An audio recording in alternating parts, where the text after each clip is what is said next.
الدنيا والدين. الحمد لله الذي أسرى بعبده ليلا من المسجد الحرام إلى المسجد الأقصى الذي باركنا حوله لنريه من آياتنا إنه هو السميع البصير. الصلاة والسلام على أشرف الأنبياء والمرسلين سيدنا ومولانا وحبيبنا رسول الله محمد بن عبد الله وعلى آله وأصحابه الطيبين الطاهرين وبعد. Ya, saya banggakan dan muliakan dan sangat hormati Kepala SMA 6 Kabupaten Pulau Taliabu, jajaran guru, para staf-staf pengajar, dan hadirin dan hadirat semua yang saya banggakan dan saya muliakan. Alhamdulillah, hari ini kita diberikan kesempatan untuk bertatap muka, duduk berkumpul di sebuah majelis untuk mengenang seorang manusia yang termulia sepanjang sejarah, seorang yang karenanya lah Allah menciptakan alam semesta ini. Beliau adalah nur yang di dalam kitab Maulid Barsanji biasa disebut dengan nurun ala nur. Anta nurun fawqa nur, anta syamsun, anta badrun, anta nurun fawqa nur. Pernah dengar bahasa seperti itu? Pernah dengar orang baca Maulid Barsanji? Ya Nabi salam alaika, ya Rasul salam alaika, ya Nabi salam alaika, salawatullah alaika, anta syamsun, anta badrun, anta nurun fawqa nuri, anta jisiru wa qali, anta misbahun suduri, anta syamsun, anta badrun. Engkau adalah matahari dan engkau adalah purnama. Anta nurun fawqa nur, engkau adalah cahaya di atas cahaya. Anta nurun, engkau adalah cahaya fawqa nur, di atas cahaya. Kenapa Rasulullah disebut nurun ala nur? Banyak orang mengatakan itu kata-kata bid'ah, itu khurafat. Tidak boleh ucapkan kata-kata itu. Nurun ala nur itu hanya berlaku bagi Allah Subhanahu wa ta'ala. Ya, itu betul, tapi persoalannya nurun ala nur pada pribadi Rasulullah itu adalah nur Allah Subhanahu wa ta'ala. Dan dari nur itu Allah menciptakan alam semesta ini. Olehnya itu kita harus senantiasa mengenang beliau, baik di hari lahirnya, di hari wafatnya, di hari Isra'nya, dan di hari-hari lain ketika beliau menghadapi berbagai macam cobaan di dalam menjalankan syariat Allah Subhanahu wa ta'ala. Pada pertemuan ini kita mengenang sebuah peristiwa yang luar biasa. Peristiwa di mana Rasulullah sallallahu alaihi wasallam diangkat menuju sebuah tempat yang sangat luar biasa. Di hadapan Allah Subhanahu wa ta'ala di Sidratil Muntaha. Banyak orang mengatakan bahwa berarti Allah itu punya tempat di Sidratil Muntaha, dan untuk berjumpa dengan Allah kita harus menuju ke sana. Ya, itu adalah bahasa metafor, bahasa kiasan sebagai sebuah penghormatan kepada pencipta alam semesta. Akan tetapi Allah Subhanahu wa ta'ala laisa kamitslihi syai'un. Allah tidak diserupai oleh apapun. Lam yakul lahu kufuwan ahad, tak satu pun yang menyerupainya. Bila mana Allah membutuhkan tempat, maka Allah tidak beda dengan manusia, tidak beda dengan makhluknya yang membutuhkan ruang dan waktu. Allah tidak membutuhkan ruang dan waktu. Dan Allah berada pada sebuah tempat yang tidak bisa bayangkan seperti apa. Bahkan Allah mengatakan, wa ana ma'akum aina ma kuntum. Aku bersama kalian dimanapun kalian berada. Innallaha aqrabu ilaikum min hablil warid. Allah lebih dekat dengan kalian, Allah lebih dekat dengan kita dari urat leher. Ya, urat leher ini dekat ya. Ya Allah lebih dekat dari itu. Inna Allah aqrabu ilaikum min hablil warid. Ud'uni astajib lakum. Allah perintahkan berdoalah kepadaku, ud'uni, berdoalah kepadaku, astajib lakum, saya pasti kabulkan. Cuma persoalannya ada yang cepat, ada yang lambat. Ada yang dikabulkan, ya mungkin juga dipending karena mungkin ada perbuatan-perbuatan kita yang Allah tidak senangi. Ada perbuatan kita yang mungkin melanggar yang kita tidak ketahui. Seperti itu. Tapi Allah mengatakan ud'uni astajib lakum. Perintahkan kita berdoa dan Allah akan kabulkan. Peristiwa Isra Mi'raj adalah sebuah peristiwa yang sangat luar biasa. Dan peristiwa ini tidak memiliki saksi. Peristiwa Isra Mi'raj itu tidak ada satupun yang melihat kejadian ini. Hanya Rasulullah sendiri yang menceritakan.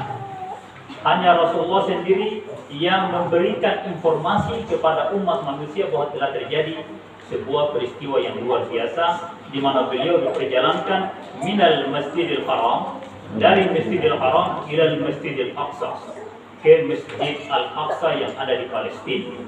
Kesepakatan para ulama yang dimaksud dengan Masjidil Aqsa itu adalah masjid yang di Palestina. Ada juga mengatakan bahwa Al-Aqsa itu artinya masjid yang terjauh. Aqsa artinya paling jauh. Paling jauh, Aqsa, ismul tafdil, kata benda yang berbentuk hiperbola. Artinya kata benda yang menunjukkan sebuah tempat yang jauh. Aqsa, tempat yang paling jauh. Masjidil Aqsa, masjid yang paling jauh. Apa yang dimaksud dengan masjid yang paling jauh? Yaitu masjid di Aqsa. Masjid tempatnya para malaikat. Nah, jadi orang yang mendefinisikan bahwa Masjid Aqsa itu masjid di Palestina itu juga mungkin benar.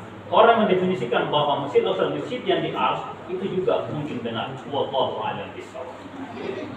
Seperti itu. Ada juga informasi dari para ulama mengatakan bahwa Rasulullah Shallallahu Alaihi Wasallam melakukan perjalanan Isra wal Mi'raj itu sejak beliau menerima wahyu yang pertama. Mengapa demikian? Karena inti dari perjalanan Isra Mi'raj itu adalah menerima sholat. Menerima perintah sholat. Dan kesaksian dari Sayyidina Ali bin Abi Thalib sebagai orang yang dipelihara oleh Rasulullah Sallallahu Alaihi Wasallam sejak usia 6 tahun tinggal bersama Nabi, beliau telah sholat bersama Nabi 7 tahun sebelum yang lain sholat. Artinya pada saat menerima wahyu itu langsung beliau melaksanakan perintah sholat. Berarti sudah terjadi Isra Mi'raj itu pada saat terjadinya nuzul Quran. Pada saat pertama kali Al-Quran itu diturunkan. Ada pendapat mengatakan bahwa Rasulullah berisra wal Mi'raj itu mulai dari Hijr Ismail. Jadi di Ka'bah itu ada yang semacam lemari itu melengkung seperti huruf J, itu namanya Hijr Ismail. Hijr Ismail. Hijr Ismail tempatnya dulu Nabiullah Ismail duduk bertafakkur. Tempatnya Ismail beribadah. Sementara makam Ibrahim tempat berdirinya Nabi Ibrahim, tempatnya Nabi Ibrahim sholat. Nah ini juga jadi persoalan. Ternyata Rasul Nabi Ibrahim sudah sholat. Fakta membuktikan di dalam surat Ibrahim ayat 37, bisa dicek surat Ibrahim ayat 37 dan ayat 40. Di sana dikatakan Rabbi anni askantu min zurriyyati biwadin ghairi dzi zar'in 'inda baitikal muharram Rabbana liyuqimus shalah. Wahai Tuhanku, saya telah meninggalkan keluargaku di sebuah lembah yang tak satu pun pohon yang hidup di sana. Rabbana liyuqimus shalah. Ya Allah, saya lakukan itu agar mereka salat. Ingat, Nabi Ibrahim adalah nabi yang lebih mendahului dari Nabi Yakub. Nabi sesudah Nabi Nuh alaihissalam. Nabi Ibrahim adalah nabi yang melampaui zaman Nabi Musa, Nabi Isa alaihissalam. Tapi dikatakan bahwa Rabbana liyuqimus shalah. Dan di ayat yang 40 surat Ibrahim, Rabbana liyuqimus shalah. Ya Allah, jadikanlah mereka salat. Jadikanlah mereka melakukan salat. Rabbi ja'alni muqimus shalata wa min dzurriyyati. Wahai Tuhanku, jadikanlah aku dan anak-anakku dan keturunanku di antara orang-orang yang melaksanakan sholat. Berarti sudah sholat. Nabi Ibrahim sudah sholat. Terus apa perjalanan Isra wal Mi'raj? Kalau kita membaca di ayat tadi yang dibacakan oleh adik kita tadi, di sana dikatakan bahwa Subhanalladzi asra bi'abdihi lailan, Maha Suci yang menjalankan kampanye di malam hari, di suatu malam, lailan, di suatu malam, minal masjidil haram ila masjidil aqsa, dari masjidil haram ke masjidil aqsa, liuriyahu min ayatina, untuk Allah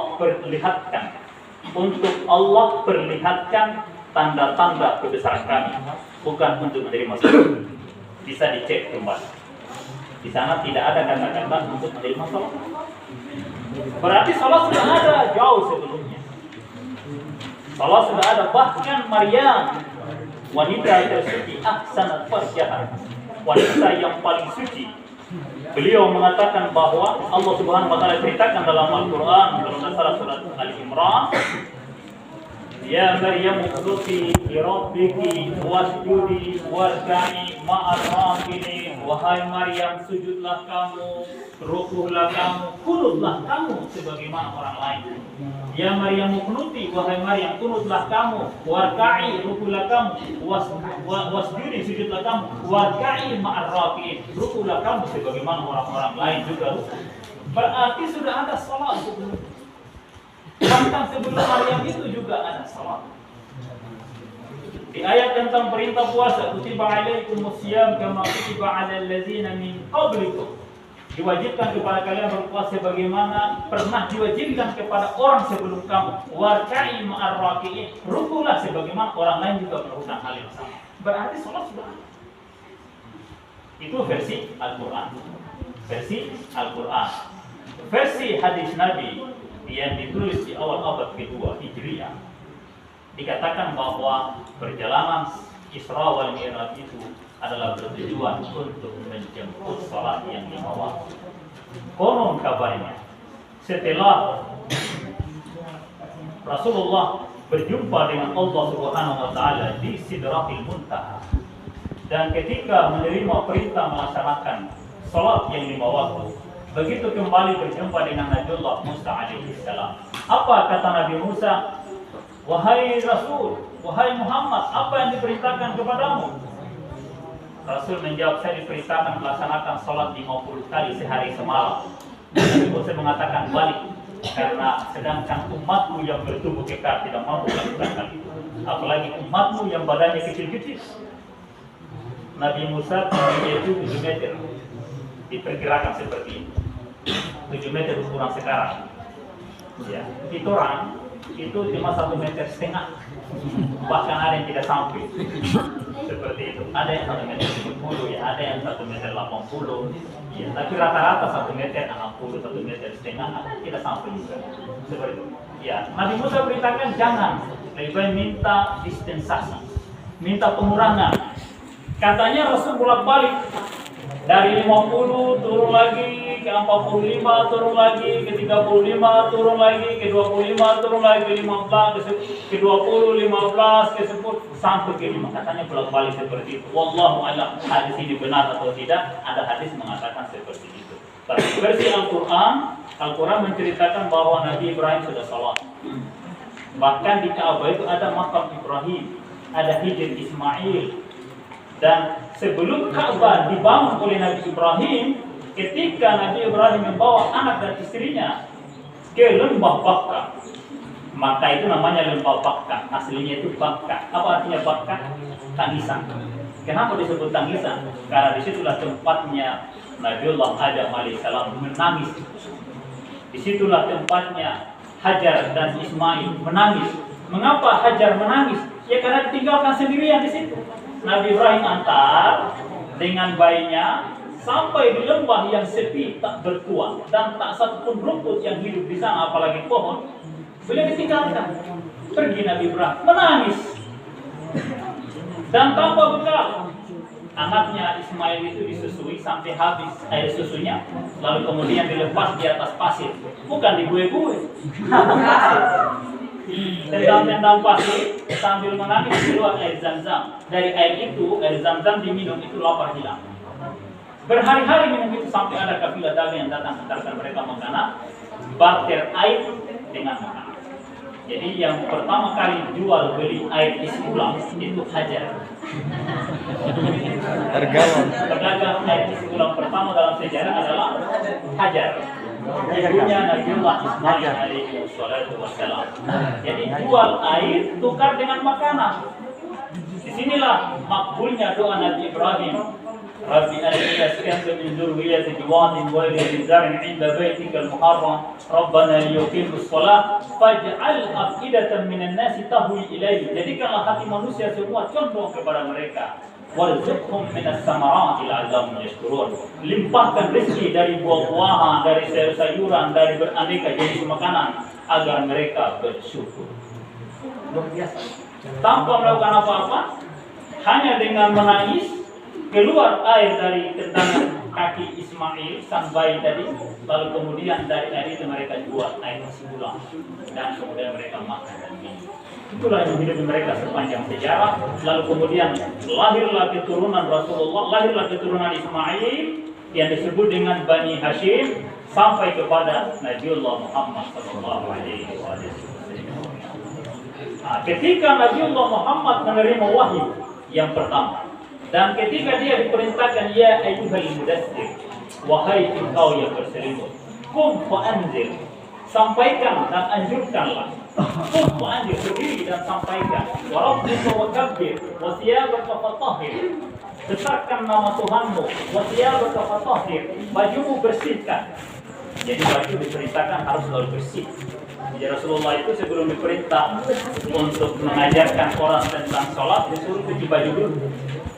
Ya, disuruh pakai baju yang selalu bersih. Artinya lifestyle-nya harus matang, harus yang style yang bagus, yang rapi. Makanya Rasulullah berpakaiannya sangat rapi karena perintah Allah pertama itu wasiyabaka fatahhir, bajumu harus bersih.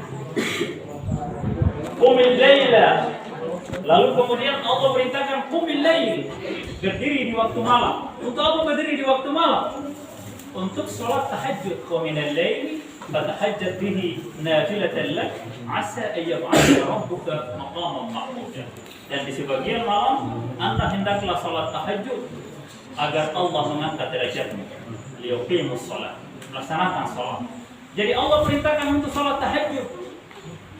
Allah perintahkan Rasulullah salat qumil lail, laksanakan salat di waktu malam. Itu awal pertama Al-Qur'an diturunkan. Sesudah perintah Iqra bismi rabbikal ladzi khalaq, kemudian ya ayyuhal mudaththir, itu ayat yang kedua sesudah Al-Alaq.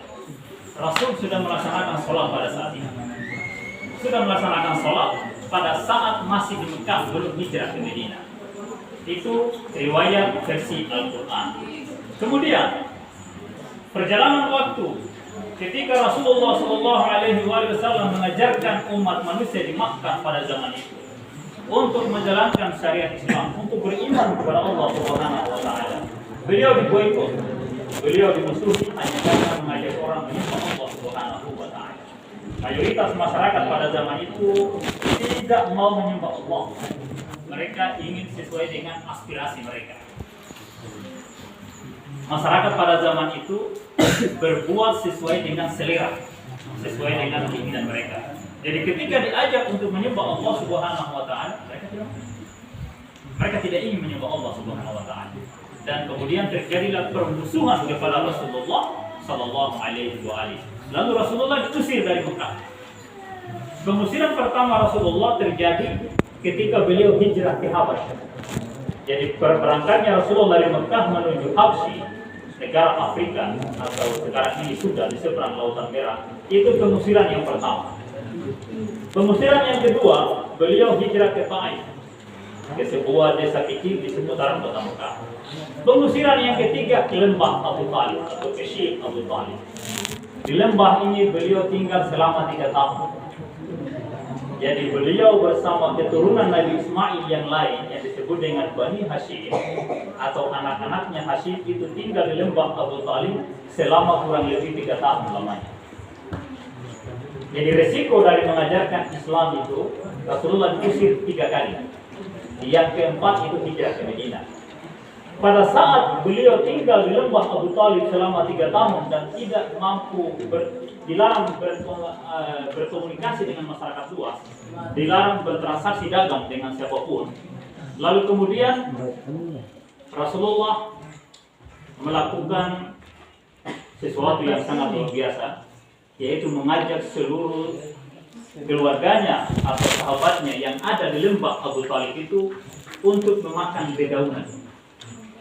Kira-kira kita mampu makan dedaunan selama 3 tahun? Rasulullah itu pernah makan daun selama 3 tahun. Seluruh harta istrinya Khadijah itu habis dibelanjakan. Seluruh pos-pos agen-agen perdagangan istrinya Khadijah, baik yang di Syam, baik yang di Yaman, baik yang di Habasyah, itu habis semua terjual dan hasilnya dipakai untuk memberi makan mereka yang tinggal di Syam Abu Talib atau di lembah Abu Talib.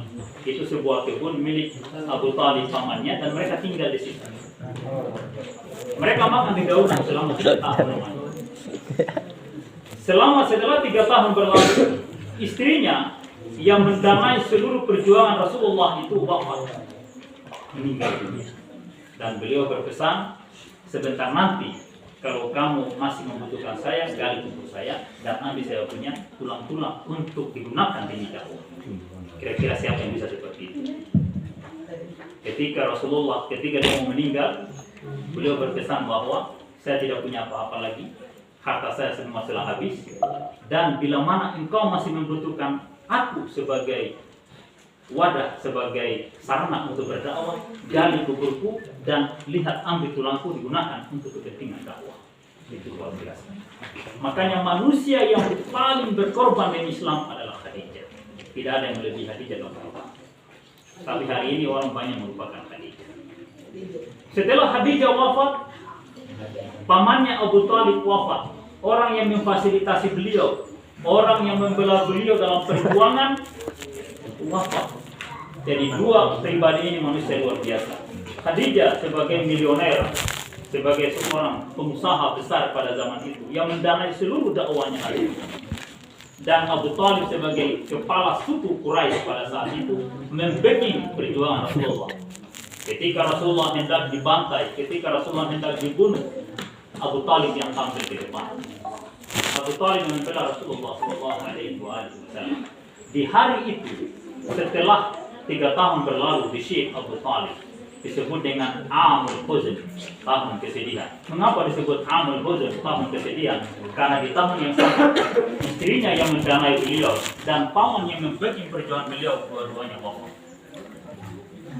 Dalam situasi Amul Huzn, dalam situasi tahun kesedihan itu, Rasulullah diangkat oleh Allah Subhanahu wa taala, asra bi 'abdihi lailan min al-masjidil haram ila al-masjidil aqsa allazi barakna haulahu liyuriyahu min ayatina, yang kami berkati di sekitarnya dan untuk kami perlihatkan tanda-tanda kebesaran kami. Jadi Rasulullah dihibur dengan perjalanan itu. Rasulullah dibawa berjalan untuk dihibur, liyuriyahu min ayatina, agar kami perlihatkan tanda-tanda kebesaran kami.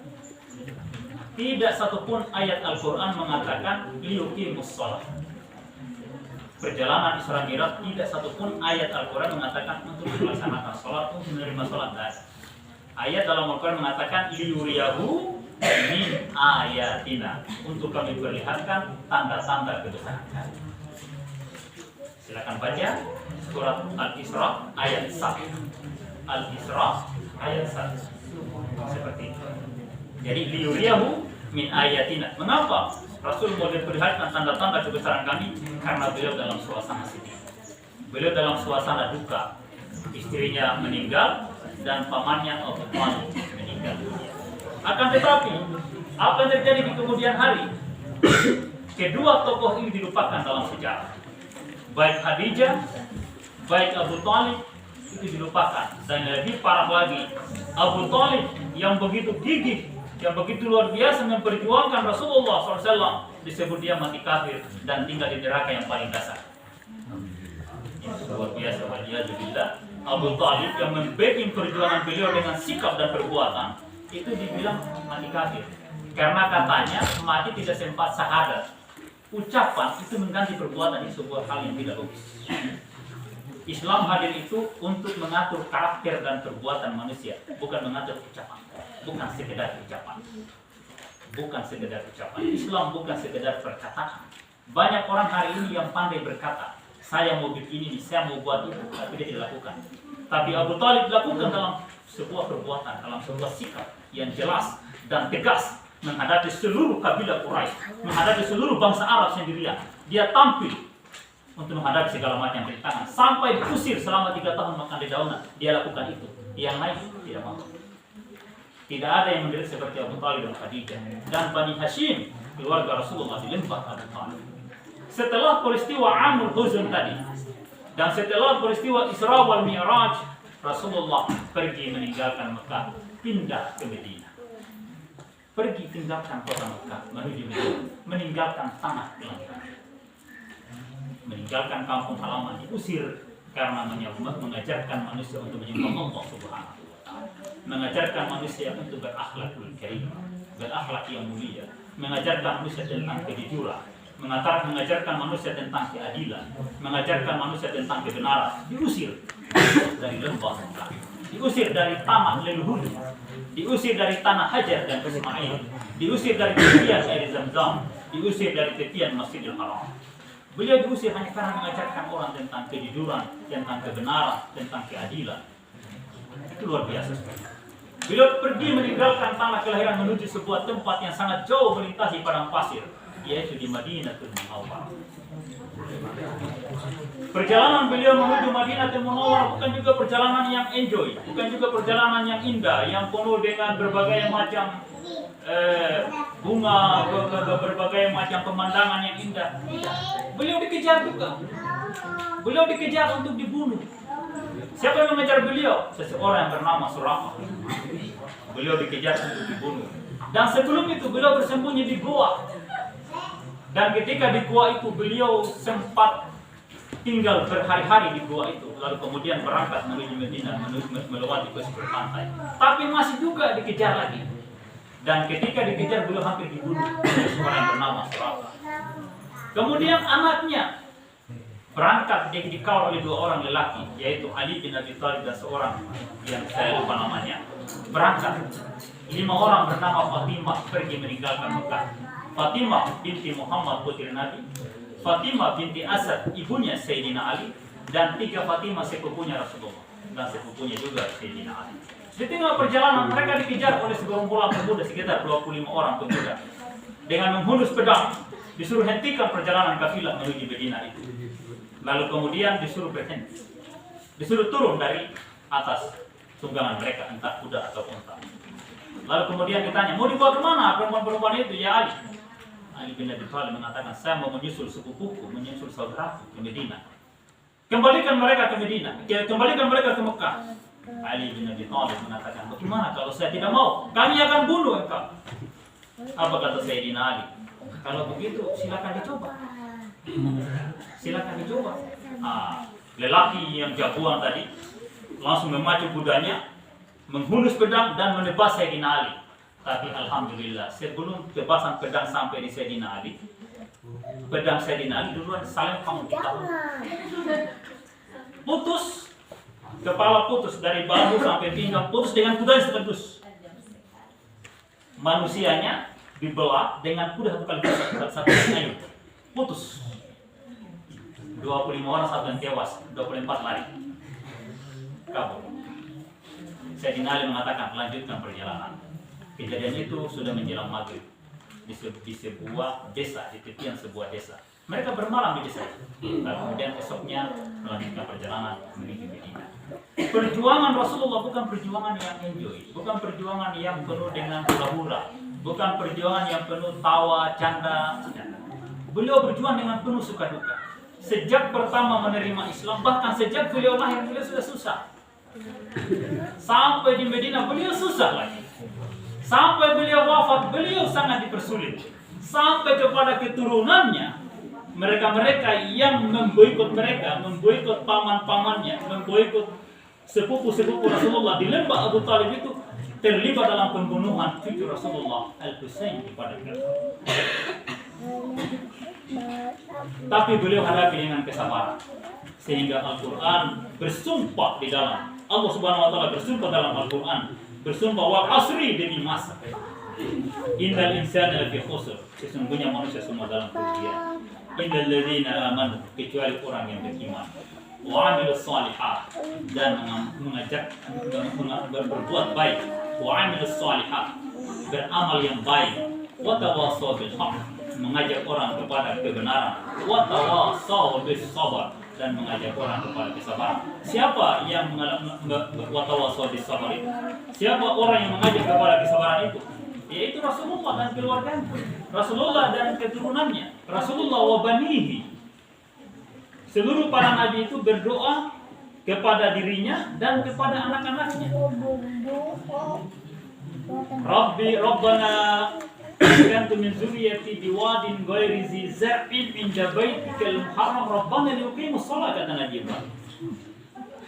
Rabbana liyuqimus sholat, Rabbana hab lana min ladun, Rabbana hab lana min azwajina wa dzurriyyatina qurrata a'yun. Nabi Ibrahim berdoa, ya Allah, berikanlah kepadaku min azwajina, dari istri-istri aku, dari istri-istri saya, kata Nabi Ibrahim, wa dzurriyyatina, dan keturunan saya, kata Nabi Ibrahim, qurrata a'yun, pribadi-pribadi yang membuat mata bersinar-sinar. Qurrata a'yun itu membuat mata bersinar, artinya membuat hati gembira. Orang yang hati gembira biasanya matanya bersinar, bukan matanya sayang. Ya kan? Qurrata a'yun. Rabbana hab lana min azwajina wa dzurriyyatina qurrata a'yun waj'alna lil muttaqina imama, dan jadikanlah kami imam bagi orang-orang yang bertakwa. Itu doa Nabi Ibrahim untuk keturunannya. Begitu pula doa Nabi Zakaria, begitu pula doa Nabi, begitu doanya Imran, begitu pula doanya para nabi-nabi yang lain. Semua berdoa untuk keturunannya. Seperti itu. Maka keturunan Rasulullah SAW, yaitu Sayyidina Ali bin Abi Talib, sepupunya, keturunan Nabi Ibrahim, keturunan Nabi Ismail, Bani Hashim, yang dinikahkan dengan putri Fatimah Az-Zahra, dan anak-anaknya, kedua anaknya Al-Hasan wal Husain, oleh pendiri Nahdlatul Ulama disebut dengan li khamsatun udfi biha harral waba'il khatimah al-Mustafa wal Murtada wa ibnahuma Wafah. Mereka adalah tolak ukur, mereka adalah tiang pasak peradaban manusia. Mereka adalah tonggak sejarah. Mereka adalah obor kebenaran. Dari mana informasi itu? Dari Al-Quran. Mereka adalah teladan yang harus kita patuhi. Allah mengatakan dalam sebuah ayat Al-Quran, yuridullahu liyudhiba ankum rijsa ahlil baiti wa yutahhirakum tathira. Allah berkeinginan, Allah berkehendak, yuridullahu liyudhiba ankum, untuk menghilangkan dari kalian rijis, kesalahan-kesalahan, kekurangan-kekurangan, ahlul baiti, wahai ahlul bait, wa yutahhirakum tathira, dan ingin mensucikan kalian sesuci-sucinya. Siapa yang dimaksud itu? Yaitu ahlul baitil Mustafa, keluarganya Al-Mustafa, keluarganya Rasulullah SAW. Siapakah mereka? Yaitu Sayyidina Ali bin Abi Talib, yang Rasul pelihara sejak usia 6 tahun, yang menggantikan tempat tidur Rasulullah saat hijrah ke Madinah, yang menghadapi gerombolan Quraisy sendirian, yang berhadapan dengan Amr bin Abdul Wud di perang Khandaq, yang menaklukkan Khaybar, yang tidak lari di perang Uhud dan Hunain, yaitu Ali bin Abi Thalib. Kemudian siapa? Fatimah Az-Zahra. Kenapa Fatimah Az-Zahra? Karena sebagian riwayat mengatakan bahwa seluruh keturunan Rasulullah hanya lahir dari Fatimah Az-Zahra. Siapakah Fatimah Az-Zahra? Fatimah Az-Zahra adalah seorang anak Rasulullah dan juga dianggap sebagai ibunya Rasulullah. Mengapa disebut anak yang sekaligus ibu? Karena ketika Khadijah meninggal, beliaulah yang merawat Rasulullah. Beliau yang masak, beliau yang mengobati luka-luka Rasulullah ketika beliau dizalimi oleh orang-orang Quraisy pada zaman. Mengapa Fatimah Zahra? Karena di malam Isra Miraj. Pada sebagian riwayat mengatakan bahwa di Isra Miraj itu Rasulullah ingin diberikan makanan-makanan surga. Jadi pada saat malam Isra Miraj, sebelum Isra Miraj, Allah perintahkan Rasul untuk berpuasa selama 40 hari. Makanya ada puasa sunnah di bulan Rajab. Saat ini ada yang puasa? Tidak. Puasa di bulan Rajab itu nilai pahalanya mendekati bulan Ramadan. Jadi sebelum bulan Ramadan, bulan Rajab kita dianjurkan puasa. Di bulan Sya'ban kita dianjurkan berpuasa. Di bulan Ramadan juga kita dianjurkan berpuasa. Di bulan Syawal kita juga dianjurkan berpuasa. 4 bulan lamanya dalam tapi yang wajib cuma bulan Ramadan. Sebelum Isra wal Miraj itu Nabi berpuasa selama 40 hari. Tujuannya apa? Untuk menjemput Fatimah Zahra. Menjemput putrinya Fatimah Zahra dari surga. Jadi ketika Isra Miraj itu Rasul beri makanan surga, buah-buahan surga. Dan ketika kembali di subuh hari, Allah perintahkan beliau menjumpai istrinya Khadijah. Nah ini kajian bapak-bapak ya, anak tidak boleh dengar. Jadi Rasulullah menjumpai istrinya Khadijah. Dari perjumpaan itu, kemudian buah-buahan surga tadi yang telah menjadi nutfah, menjadi sperma, itu berpindah ke Khadijah. Lalu kemudian lahirlah seorang putri surgawi yang bernama Fatimah Zahra. Dan dari Fatimah Zahra tadi lahirlah dua manusia suci dalam Islam, yaitu Hasan wal Husain syababa ahli jannah. Dua pemuda surga, yaitu Hasan wal Husain. Seluruh silsilah nasab tasawuf Islam, ketika kita mau mempelajari tentang tarekat-tarekat, tentang ilmu tasawuf, maka seluruh ajaran itu bermuara kepada dua orang itu, Hasan wal Husain. Dan dari Hasan wal Husain bermuara kepada Sayyidina Ali bin Abi Thalib. Dan dari Sayyidina Ali bin Abi Thalib bermuara ke Madinatul Ilm, yaitu Rasulullah sallallahu alaihi wasallam. Begitu pula ilmu-ilmu yang lain, ilmu syariat, bahkan berbagai macam cabang ilmu pengetahuan bersumber dari Madinatul Ilm. Tapi kita tidak punya arsip sejarah, tidak punya catatan. Bahkan ilmu